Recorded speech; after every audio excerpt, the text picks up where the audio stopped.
you ever thought that they does not look like one of us? They have different cultures, etc. In this chapter, chapter 6, there is a poem naming No Men Are Foreign. So the name of the chapter is No Men Are Foreign. This is a wonderful poem. Now let's check that what does the poem tells us about the foreigners.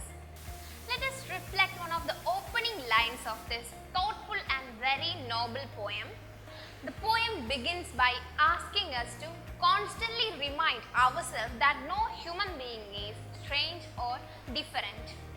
Beneath the superficial surface of our bodies, all human beings have hearts, minds and souls. The lines also drive home the point about the futility of war. All those who have divisive mindsets or are caught up in war need to remember that behind such superficial uniforms are living and breathing human beings just like you and me. Now read and reflect on the next few lines of this thoughtful poem. The poem beautifully builds upon the themes of the humanity in each human being. Each and every line tries to raise our level of consciousness to a deeper and spiritual level. Each and every land, like each and every human being, is nourished by sun, air and water. People may have adapted different conditions and different situations, but we are all one in the spirit. We are all able to sustain our livings during peacetime and would starve to death if war disrupt on earth.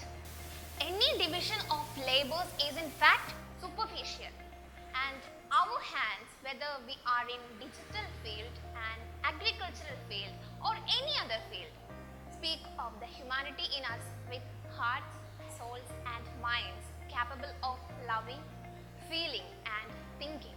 The poet here again reminds us of the humanity in each human being. We all wake up each new day with home and then take rest. It is only love that can really keep humanity going. With love and looking at each human being with kindness, we can truly create a paradise-like situation on earth. The poet then reminds us that by trying to hate and even exploit others and their lands, we will be betraying and condemning ourselves.